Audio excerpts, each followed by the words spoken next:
ಹೇಗಿದ್ದೀರಿ? ಎಲ್ಲರಿಗೂ ನಮಸ್ಕಾರ. ಕರ್ನಾಟಕ ಕೇರಳ ಕುಟುಂಬ ಚಾನೆಲ್ಗೆ ಸ್ವಾಗತ. ಇವತ್ತು ನಾನು ಒಂದು ಹೊಸ ರೆಸಿಪಿಯನ್ನು ತಂದಿದ್ದೇನೆ. ಇದು ದಾಸವಾಳದ ಜ್ಯೂಸು. ಅದು ಹೊಟ್ಟೆಗೆ ಕೂಡ ತಂಪಾಗ್ತದೆ ಮತ್ತು ಹೆಲ್ತ್ಗೆ ಕೂಡ ಒಳ್ಳೆಯದು ಈ ಬೇಸಿಗೆ ಸಮಯದಲ್ಲಿ. ಓಕೆ, ಇದು ಹೇಗೆ ಮಾಡ್ತೀನಿ ಅಂತ ತೋರಿಸ್ತೀನಿ. ಇಷ್ಟು ಉಂಟು. ಇದು ಒಂದೊಂದಾಗಿ ಇದು ಮಾತ್ರ ಇಡಲಿಕ್ಕೆ, ಇದು ಇಡಲಿಕ್ಕಿಲ್ಲ, ಇದು ಬಿಸಾಡಲಿಕ್ಕೆ.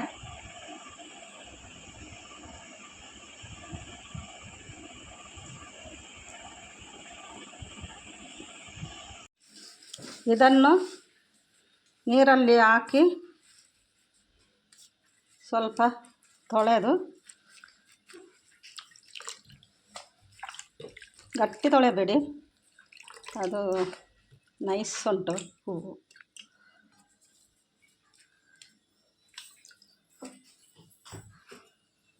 ಸ್ವಲ್ಪ ನೀರು ಹಾಕಿ ಮತ್ತು ಗ್ಯಾಸಲ್ಲಿ ಇಡಿ. ಈಗ ನಮ್ಮ ದಾಸವಾಳ ಜ್ಯೂಸ್ ನೋಡಿ ಈಗಾಯಿತು. ಈಗ 5 ನಿಮಿಷ ಆಯಿತು. ಕುದಿದ ನಂತರ 5 ನಿಮಿಷ ಆಗಬೇಕು.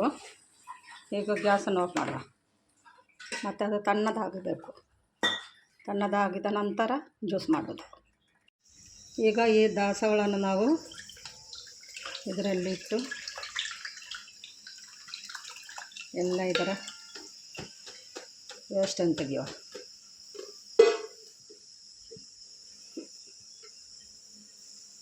ಇದಕ್ಕೆ ಈಗ ಸಕ್ಕರೆಯನ್ನು ಹಾಕುವ.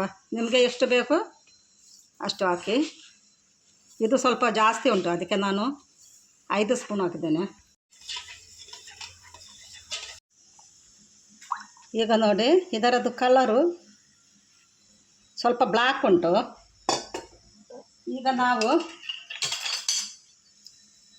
ಲಿಂಬೆಹಣ್ಣು, ಒಂದು ಅರ್ಧ ಲಿಂಬೆಹಣ್ಣು ಇದಕ್ಕೆ ಹಾಕುವಾಗ ಕಲರ್ ಚೇಂಜ್ ಆಗ್ತದೆ.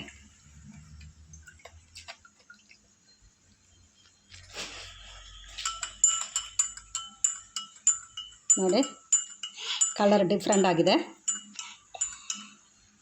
ಅದಕ್ಕೆ ಸ್ವಲ್ಪ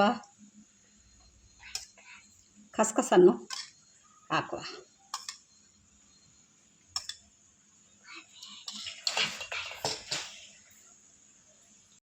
ಈಗ ನಮ್ಮ ದಾಸವಾಳ ಜ್ಯೂಸು ರೆಡಿಯಾಗಿದೆ ನೋಡಿ. ನೋಡಲಿಕ್ಕೂ ಕೂಡ ತುಂಬ ಚೆನ್ನಾಗಿ ಕಾಣ್ತದೆ ಮತ್ತು ಕುಡಿಯಲಿಕ್ಕೂ ಕೂಡ ತುಂಬ ಸ್ವಾದ ಇದು.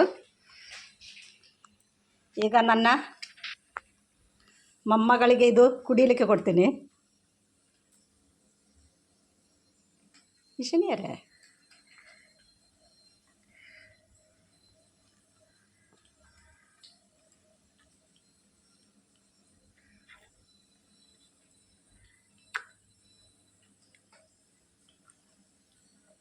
ಚಂದ ಉಂಟಾ?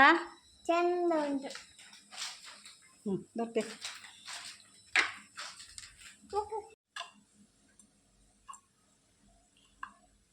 ಚಂದ ಉಂಟು. ನೀವು ಕೂಡ ಈ ಜ್ಯೂಸನ್ನು ಮಾಡಿ, ದಾಸವಾಳ ಜ್ಯೂಸು, ಮತ್ತು ಕಮೆಂಟ್ ಮಾಡಿ, ನಮಗೆ ಲೈಕ್ ಮಾಡಿ, ಶೇರ್ ಮಾಡಿ. ಓಕೆ, ಬಾಯ್.